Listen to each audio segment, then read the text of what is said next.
Eu sou advogado criminalista, professor de língua portuguesa e apaixonado pelo estudo do comportamento. Sejam bem-vindos a Dog News Expansão da Consciência. Hoje o tema que nós vamos tratar é a respiração. É lógico que todos nós fazemos isso, nós não precisamos pensar para respirar, até porque é algo natural. Quando um ser humano nasce, um nenenzinho, ele já respira, só que ele respira corretamente. Eu vou explicar o porquê que ele respira corretamente e muitos de nós não sabem respirar ainda. Mesmo passados vários anos e tudo, nós temos dificuldades para poder fazer a respiração adequada conforme realmente deveria ser. Poucas pessoas conhecem esse método, inclusive. Por mais importante que seja, é desconhecido a maioria. Então hoje nós vamos explicar a parte teórica e vamos explicar um pouco da parte prática. Que a respiração vai levar também ao estudo da programação neurolinguística e também da meditação, principalmente da meditação. A respiração tem um fator preponderante na meditação. Bom, o que acontece? O ar ele é distribuído pela corrente sanguínea com a ajuda dos glóbulos vermelhos e ali também com a glicose, que é o combustível do nosso organismo, fazendo com que diminua o nosso estresse, que diminua a ansiedade, que todos os neurotransmissores fiquem otimizados, aqueles que nos fazem bem, inibindo aqueles que nos trazem o nervosismo e mexem com o sistema nervoso central. Portanto, você oxigena todas as células do seu corpo respirando. E é lógico que você pode ficar sem se alimentar, pode ficar sem beber, mas sem respirar você realmente não consegue sobreviver, obviamente. Bom, dito isso, uma outra coisa importante é você saber o ambiente onde você está, porque você está inalando aquele ar que pode estar viciado pelos poluentes que lá estão atuando. Por exemplo, você está mexendo com componentes químicos sem máscara, você pode sofrer algum tipo de lesão posteriormente. Às vezes não aparece de imediato, mas traz sequelas que vão se manifestar num dado momento, principalmente se você somatizar alguma coisa, que é você pegar e começar a ter problemas psíquicos que vão alterar a sua ordem fisiológica, vão mexer com sinapses neuronais e outras coisas que podem alterar bastante o seu comportamento em virtude de uma respiração viciada, o tabagismo e várias outras coisas que podem ocasionar problemas de ordem respiratória no aparelho. Então, outra coisa, ela vai ser responsável pela melhoria da circulação, pela rapidez de raciocínio, pela memória, pelo bem-estar do corpo em si, sem contar que ela elimina 1/3 de todas as toxinas que nós temos no organismo, respirando. Para vocês verem que a respiração é algo fundamental mesmo, né? Tem a parte toda que depende dela para que nós sobrevivamos e com qualidade. Bom, agora que eu falei de qualidade, eu quero dizer a vocês o método que é mais importante para respirar corretamente. Não é enchendo o peito de ar, há pessoas que fazem essa respiração, né? Inspiram enchendo o peito. Não é essa a forma mais correta de respirar. A melhor forma de respirar é a diafragmática, onde você infla o abdômen, infla o diafragma. Você enche a barriga de ar. Para isso, você enche contando 1, 2, 3, 4, vai. Segura, conta até 7. Aí você solta vagarosamente até 12.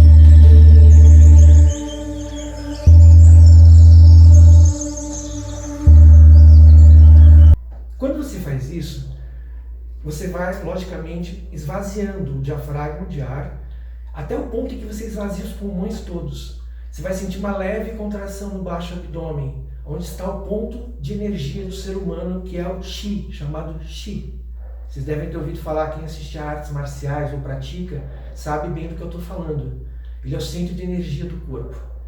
Tá? É aqui que tem o átomo divino, a centelha divina. É onde caminha esse átomo sagrado que o genoma humano mostra. Portanto, a respiração ela vai além daquilo que nós podemos imaginar. Então, respirando dessa forma, você consegue ter uma respiração adequada, que oxigena o cérebro, evitando que você tenha inúmeras coisas para fazer e não consiga ter foco naquilo que você tem como objeto para resolver.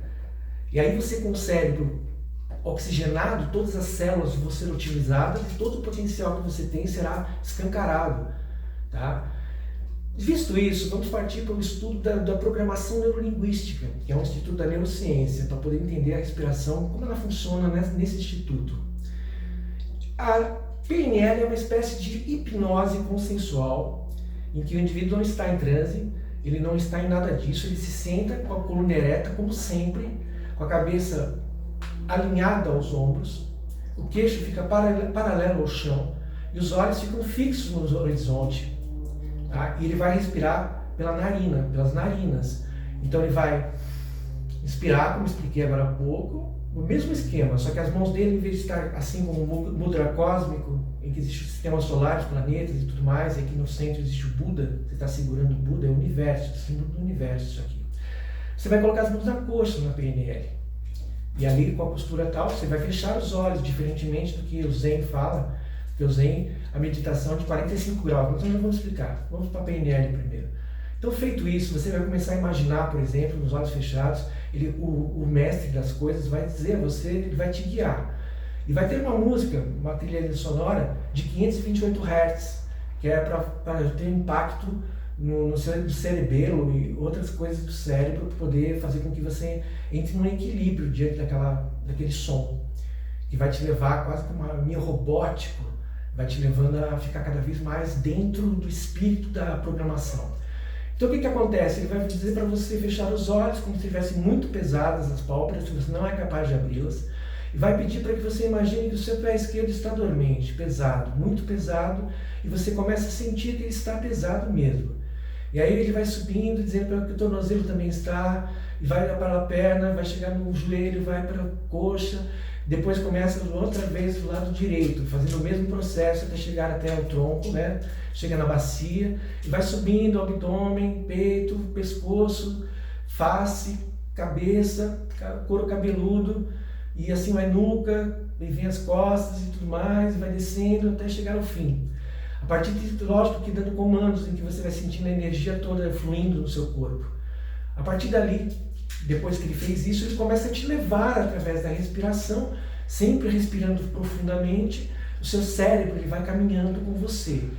O nosso cérebro ele só vê ondas, nós só enxergamos as coisas porque os nossos olhos são lentes, cujos algoritmos já estão ali colocados para que nós vejamos as imagens plasmadas no mundo material. O que Platão diria que é o mundo das ideias, mas nós vamos falar sobre isso quando falamos da República e os Diálogos de Platão, com Sócrates, que é uma maior academia de filosofia que já houve com 800 anos de existência. Mas, voltando do mundo das ideias de Platão, que dizia que as ideias eram mais sólidas do que aquilo que nós vemos no mundo material, que o mundo sutil era muito mais verdadeiro do que aquilo que nós vemos aqui, nessa dimensão em que nós estamos. Portanto, Platão já dizia isso, lá na Grécia e tal. E Platão não era qualquer pessoa. Bom, depois disso você vai caminhando, você vai falando palavras que vão abrir o seu subconsciente, que é onde estão todos os dados necessários para que você possa ter as informações adequadas a cada coisa que você vai fazer. Só que nós carregamos no subconsciente inúmeras emoções, toda uma bagagem de vida que nós temos, tudo que aconteceu na nossa biografia está lá. E ali é o maior acervo que nós podemos acessar. Porque inconscientemente nós guardamos as coisas lá, e muitas delas são traumas, são bloqueios emocionais, são crenças limitantes, são a zona de conforto. O nosso cérebro ele vai se colocar contrário a isso. Tá? Ele não está acostumado a ser colocado de lado, subjugado, porque ele foi feito para que nós sobrevivêssemos, não foi feito para que nós fôssemos felizes. Portanto, uma imagem que nós temos no cérebro, que nós verificamos uma imagem qualquer que nós vemos concretamente, quando nós imaginamos, nós somos capazes de, fechando os olhos, imaginamos aquilo que nós vimos concretamente, a mesma área do cérebro que foi acionada vai ser acionada conforme os eletrodos vão mostrar a mesma área do cérebro que foi mexida de acordo com a imagem que foi processada. Para vocês verem como é complexo isso. Mas o subconsciente, como toda casa que você vai limpar, você quer colocar móveis novos lá, um software novo, você vai ter que retirar o antigo. Só que isso na psicologia chama-se catarse. É quando todas aquelas coisas ruins que aconteceram na sua vida estão alojadas, um entulho emocional enorme. Só que há coisas que são preciosas, que você aprendeu com o intelecto, com a cultura, com a convivência, com seus insights também, né? Aquelas coisas que a intuição te mostra, que você tem um vislumbre da realidade última, que todos nós temos. Na verdade, quando eu digo assim, um nenê, ele respira direitinho. Ele não tem esse malefício que nós temos, que com o tempo perdemos a noção de como respirar corretamente. Algo tão fundamental para a nossa existência e nós não nos damos conta da importância que tem. Porque é algo que passa desapercebido. E as pessoas acham que é muito, muito difícil entender esse processo que eu estou falando aqui. E não é, não é. Então, aberto subconsciente é feita uma limpeza chamada catarse, onde vai chorar, vai vomitar, vai ter uma série de sequências para expurgar todos esses males que existem no subconsciente. É por isso que Carl Gustav Jung, o pai da psicologia analítica, ele vai viajar no subconsciente, no subterrâneo da mente, onde ele vai lá fazer com que tudo que tenha de ruim ele consiga captar, diagnosticar e depois dar o tratamento adequado àquele ser que ali está sofrendo, sem ao mesmo saber o porquê de tanto sofrimento, por que as coisas não andam na vida dele, por que ele se esforça, mas nada dá certo. Por quê? Porque ele não entendeu ainda que o subconsciente dele está inundado de coisas ruins, negativas e tudo. E se nós partimos para o lado espiritual, tem razões kármicas, segundo o espiritismo, segundo o budismo, mas nós vamos entrar nisso no futuro. Só para vocês terem uma ideia de como é o subconsciente. Tá? Então é importante que o Joseph Murphy, que é um químico, escreveu sobre ele, sobre o poder do subconsciente. O PNL vai fazer isso, ajudada, auxiliada pela chave mestra, que é a respiração consciente. Tá certo? Então a PNL já é um instituto que mostra a importância da respiração.